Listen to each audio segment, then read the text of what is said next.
Hallo daar en welkom. Vandag kyk ons 'n bietjie dieper na 'n baie interessante idee uit 'n artikel van Bruno Loiso vir Love Worcester. Dit gaan oor die konsep van die tzaddik, die regverdige persoon. Ja, dis 'n kragtige konsep. Die artikel skep nogal 'n prentjie, né? Jy weet daardie verpleegster in Worcester. Dis vroegoggend, sy's moeg, Ek onthou daai deel. maar sy behandel steeds elke pasiënt met soveel waardigheid. Of daai onderwyser wat ekstra tyd insit vir 'n kind wat sukkel. Klein dade. Ja, amper onsigbare dade, maar dit maak die verskil. En dis presies dit, sê die artikel, wat die lewe van 'n tzaddik weerspieël. So kom ons delf 'n bietjie dieper. Wat beteken tzaddik nou eintlik? Wel, dis Hebreëus. Tzadik. Die basiese vertaling is iets soos regverdig of reg. Strong's Concordance, jy weet daai woordeboek, beskryf dit as iemand wat wesenlik wettig, regverdig, reg is in hulle kern en hulle optrede. OK, so dis meer as net reg optree.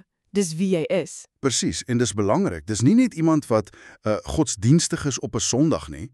Dis iemand wat met integriteit leef. Voor God ja, maar ook voor hulle naaste. Denk aan Psalm 1 vers 6. Ek dink die NLT stel dit mooi. Die Here sorg vir die pad van die regverdiges, die tzaddikim, maar die pad van die goddeloses lei tot ondergang. So daar's 'n beskerming, 'n pad wat God voorberei vir hulle wat so leef. Dit lyk so, en Spreuke 29 vers 7 voeg nog 'n laag by. Dit sê, die regverdiges, tzaddik, gee om vir die regte van die armes, die goddeloses gee glad nie om nie. So dis nie net passief regverdig wees nie. Dis aktief, omgee wat jy doen. Absoluut. Dit gaan oor 'n aktiewe, uitreikende geregtigheid. Jy sien die nood raak en jy kree op. Dis nie net 'n innerlike gevoel nie. Dit laat my dink aan daai navorsing in die artikel. Loiso het met 22 mense in Worcester gepraat wat hy as tzaddikim gesien het. Ja, daai was fascinerend. En hulle het juis gepraat oor die uitdagings, né? Hoe moeilik dit is om regverdig te leef, veral as jy omring is deur wel korrupsie en ongelykheid. Dit kos iets. Ja nee, dit kos definitief iets. En dit wys dat hierdie geregtigheid, tzedakah, noem hulle dit, dis die aksie, dis nou net persoonlike spiritualiteit nie. Dit het eintlik ten doel om die gemeenskap te vorm. Om plekke te skep waar reg en barmhartigheid kan groei. Tim Keller het dit nogal skerp gestel. Wat het hy gesê? Hy sê, tzaddikim is mense wat bereid is om hulself te benadeel. Jouself benadeel, wow. Ja, sodat ander kan floreer. Hulle plaas die gemeenskap se welstand soms bo hulle eie gemak of voordeel. Dis 'n groot vraag, nê? Hoe doen 'n mens dit sonder om, jy weet, heeltemal uitgeput te raak of net oorgeloop te word? Dis 'n baie goeie punt.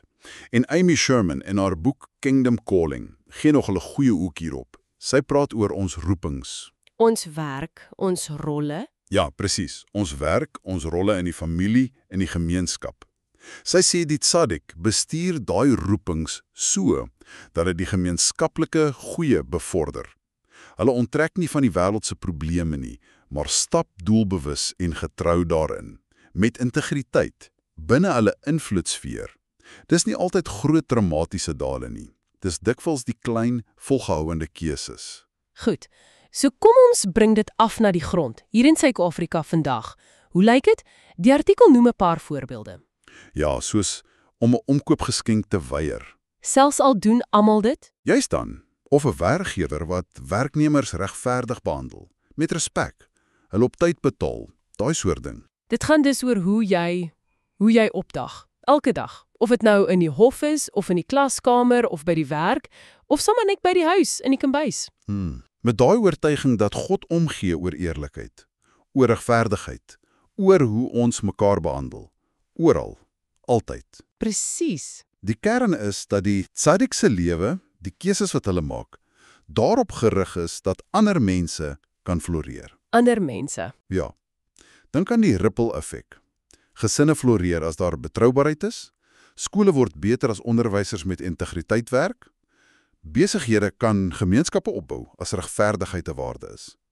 Dis 'n keuse weg van net ek na ons. Dit bring ons mooi terug by daai beginprentjies. Die verpleegster, die onderwyser. Ja. Hulle stille dade, hulle getrouheid, Dis nie verniet nie. Dit wys hoe God doodgewone mense kan gebruik Wat kies om as tzadikim te leef. om sy werk in die wêreld te doen.